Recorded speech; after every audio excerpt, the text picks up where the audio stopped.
Bonjour à tous, cette année pour le défi Inktober, j'ai décidé de faire une bande dessinée avec une histoire originale que j'ai imaginée et que je suis en train de concevoir. Donc maintenant je vais vous montrer un petit peu comment est-ce que je la conçois et quelle est cette histoire. L'idée principale de cette histoire m'est venue d'une illustration que j'ai faite il y a maintenant 2 ans je pense, qui s'appelait André est paumé dans l'espace et dans sa vie, je crois que c'était ça le nom. En tout cas c'était cette image-là que j'avais faite sur Procreate et qui m'avait vraiment marqué quand je l'avais faite. J'avais déjà l'envie à ce moment-là de faire une histoire avec et finalement je l'ai pas fait. J'ai commencé dans un carnet à faire quelques petits croquis du personnage pour imaginer à quoi il pourrait ressembler. D'ailleurs c'est une des choses sur lesquelles je vais revenir, c'est que je sais pas encore à quoi il va ressembler. Et je lui ai dessiné également un chien que j'ai décidé d'appeler Léo, c'est le premier truc qui m'est venu, donc souvent les noms arrivent comme ça et je les garde, parce que pourquoi changer? Avoir 2 personnages, c'est pour moi beaucoup plus efficace au niveau de l'émotion, parce que je vais pouvoir leur créer une relation et faire en sorte qu'elle évolue durant le récit. L'histoire principale, c'est que André, il rêve d'aller dans l'espace et qu'il va y aller avec son petit chien. Parce que dans sa vie de tous les jours sur Terre, il est passionné par ça, il est passionné par l'astronomie, par les voyages spatiaux, ce genre de choses. Et un jour, il décide de construire, enfin un jour, ça n'a pas pris un seul jour, mais ça va aller assez vite je pense dans la BD, il décide de construire un vaisseau et de partir. Pour imaginer l'histoire, je me suis posé un petit peu, j'ai commencé à dessiner des choses, des expressions de visage du personnage, des décors, ce genre de choses-là.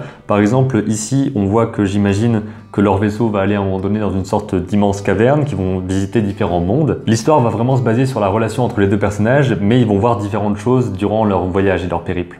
Bien sûr, même si j'ai déjà imaginé toute l'histoire et surtout la fin, parce que je sais que je veux tendre vers ce moment en particulier, je vais pas tout vous raconter dans cette série de vidéos là où je vous montre comment je fais la bande dessinée. Le but c'est de vous montrer un petit peu comment ça se passe, mais de pas vous révéler toute l'histoire, parce que je veux quand même que vous la découvriez avec le livre qu'il y aura au final. Donc c'est normal si de temps en temps vous voyez des petits trucs par exemple floutés dans mes croquis ou ce genre de choses là, c'est que je veux pas forcément que vous voyez tout. C'est intéressant pour moi de voir comment est-ce que je peux faire de la narration dans une bande dessinée, parce que j'ai pas vraiment l'habitude de ça. En ce moment je suis surtout sur un storyboard par exemple que je vous avais montré dans une vidéo précédente.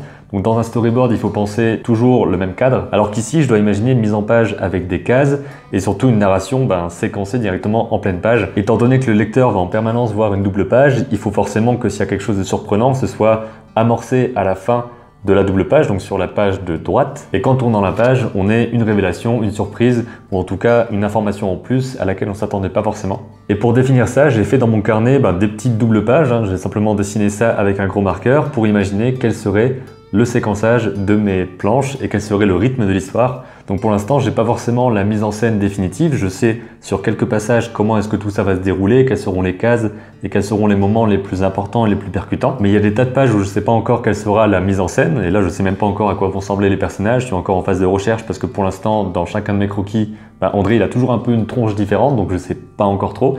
Mais ce qui m'intéresse pour l'instant, c'est de vous parler de ça. Donc ça, c'est une sorte de petit livret que j'ai fait avec des pages pliées. Donc je voulais faire un livret d'environ 40 pages pour pouvoir faire comme un storyboard, mais avec de la bande dessinée. J'ai simplement pris des feuilles A4 que j'ai pliées, que j'ai ensuite insérées les unes dans les autres pour agrafer et avoir un livret très basique. Ça se fait en 10 minutes. Pour le moment, ça s'appelle Le voyage d'André et Léo. Tout simplement, donc c'est pas dit que ça reste ça, je verrai si je trouve un autre nom durant la conception. C'est toujours un truc un petit peu difficile le titre, parce que soit ça arrive d'un coup et il y a une signification à l'intérieur et ça me marque vraiment, soit c'est un truc un peu bateau, et ensuite je sais pas forcément par quoi le changer. Mais c'est pas vraiment le principal pour l'instant, ça ce sera plutôt au moment de l'édition du livre en lui-même.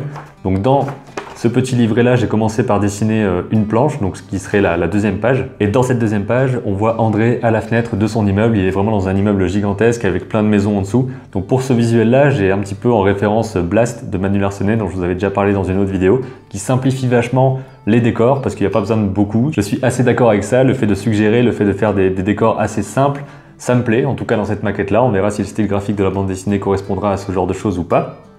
Très longue phrase.